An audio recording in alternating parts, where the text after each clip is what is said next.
উত্তর জেলার কাঞ্চনপুর মহকুমার হাসপাতাল কমপ্লেক্সের ভিতর নির্মীয়মান কোভিড হাসপাতাল বিল্ডিং এর ভিতর দিনের আলোয় নেশা কারবারিদের নেশার রমরমা বাণিজ্য। গোপন খবরের ভিত্তিতে 5 জন নেশাখোর হেরোইন পাচারকারীকে হাতে নাতে ধরে ফেলে কাঞ্চনপুর থানার পুলিশ।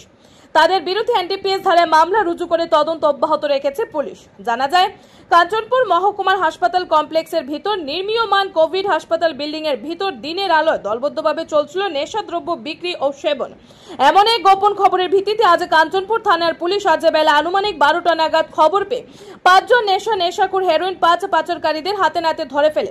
যদিও পুলিশের আগাম অভিযানের এই খবর পেয়ে আরো বেশ কয়েকজন নেশা কারবারি পালিয়ে যেতে সক্ষম হয়। এই নেশা বিরোধী অভিযানে ধৃত 5 নেশা কারবারির কাছ থেকে 85টি হেরোইন ভর্তি কোটা 1.45 গ্রাম হেরোইন সহ নেশা সেবনের কাজে ব্যবহৃত বিভিন্ন সামগ্রী, নগদ অর্থ 1000 টাকা সহ 3টি মোবাইল ফোন উদ্ধার করে পুলিশ।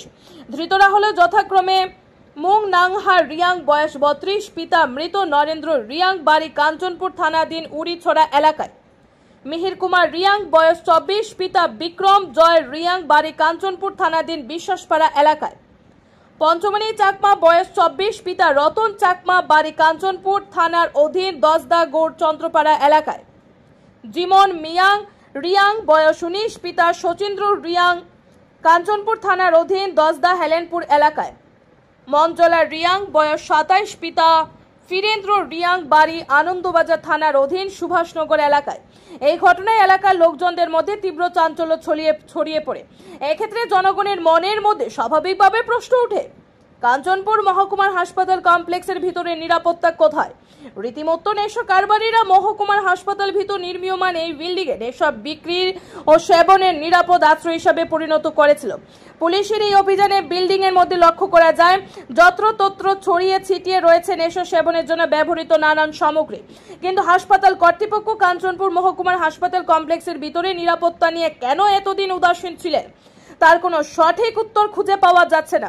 এদিকে কাঞ্চনপুর থানার ওসি উদ্যম দেববর্মার নেতৃত্বে অভিযান চালিয়ে 5 জন নেশা কারবারিকে গ্রেফতার ঘটনায় ব্যাপক চাঞ্চল্য ছড়িয়ে পড়ে।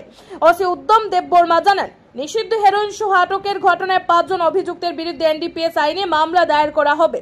সেই সাথে ঘটনার তদন্ত করে আর কারা এই নেশা পাচার ব্যবসার সাথে যুক্ত রয়েছে তাদের চিহ্নিত করে আইনগত কঠোর পদক্ষেপ নেওয়া হবে বলে জানিয়েছেন তিনি।